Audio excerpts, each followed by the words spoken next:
অবরুদ্ধ গাজায় ইসরায়েল আরোপিত নৌ অবরোধ ভাঙতে সমুদ্র ফ্লোটিলার পর রওনা হয়েছিল আন্তর্জাতিক আরেকটি নৌবহর ফ্রিডম ফ্লোটিলা, যেটি আটকের দাবি করেছে দখলদার বাহিনী। ফ্রিডম ফ্লোটিলা নামে ওই নৌবহরে ছিলেন বাংলাদেশি আলোকচিত্রী ও দ্রিকের ব্যবস্থাপনা পরিচালক Shahidul আলমও। Providing humanitarian aid, we actually want to break the siege. That is our quest. Israeli গণমাধ্যম টাইমস অফ ইসরায়েল যখন এই সংবাদ দিচ্ছে, তার আগে নিজের ভেরিফাইড ফেসবুক অ্যাকাউন্ট থেকে একটি ভিডিও বার্তা দেন শহীদুল আলম। বুধবার বাংলাদেশ সময় সোয়া 10টার দিকে সামাজিক যোগাযোগ মাধ্যম ফেসবুকে পোস্ট করা ভিডিও বার্তায় তিনি বলেন, আমি শহীদুল আলম, বাংলাদেশের একজন আলোকচিত্রী এবং লেখক। আপনারা যদি এই ভিডিও দেখে থাকেন তাহলে শুনুন, আমাদের সাগরে আটকে দেয়া হয়েছে এবং আমাকে ইসরায়েলের দখলদার বাহিনী অপহরণ করেছে। এরা সেই দেশের বাহিনী যারা যুক্তরাষ্ট্র ও অন্যান্য পশ্চিমা শক্তির সক্রিয় অংশগ্রহণ ও সহযোগিতা নিয়ে গাজায় জাতিগত নিধন চালাচ্ছে। ফিলিস্তিনের স্বাধীনতার জন্য লড়াই চালিয়ে যেতে আমি আমার সব সহযোদ্ধা ও বন্ধুদের প্রতি আহ্বান জানাচ্ছি।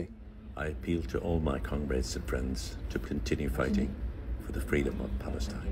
সংবাদ মাধ্যম টাইমস অফ ইসরায়েল বুধবার এক প্রতিবেদনে জানায়, ফ্রিডম ফ্লোটিলা নৌবহরের জাহাজ এবং যাত্রীদের আটক করে ইসরায়েলি বন্দরে নিয়ে যাওয়া হয়েছে।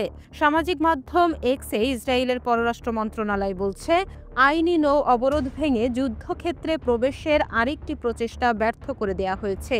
জাহাজ ও যাত্রীদের ইসরায়েলি বন্দরে হস্তান্তর করা হচ্ছে।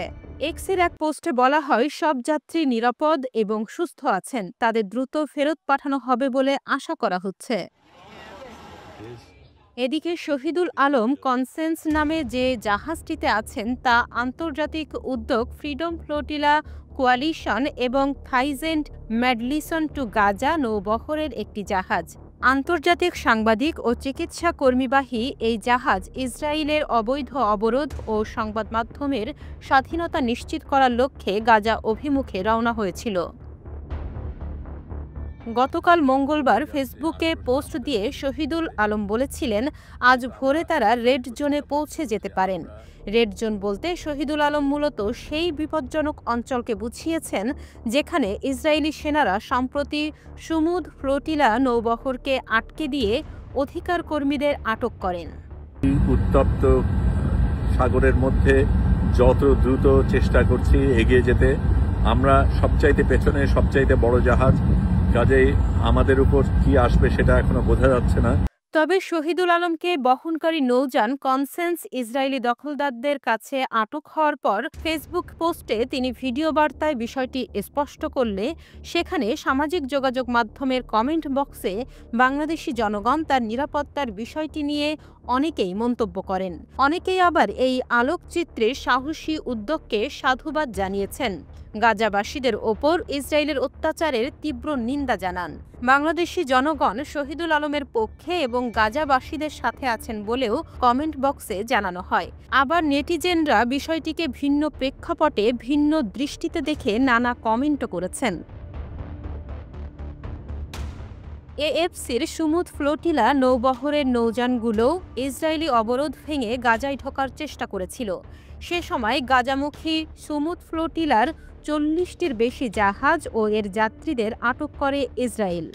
তবে কয়েকদিনের মাথায় নতুন নৌবহর ফ্রিডম ফ্লোটিলাও আটকে দেয় দখলদার বাহিনী।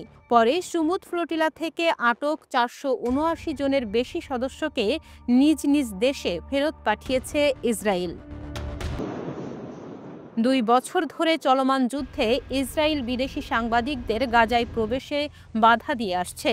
এ সময় ইসরায়েলি বাহিনী ফিলিস্তিনি সাংবাদিকদের নিশানা করছে। 2023 সালের অক্টোবর থেকে এখন পর্যন্ত গাজায় ইসরায়েলি হামলায় 270 জনের বেশি সাংবাদিক নিহত হয়েছেন। অনেকে আটক হয়ে ইসরায়েলি কারাগারে বন্দীও রয়েছেন।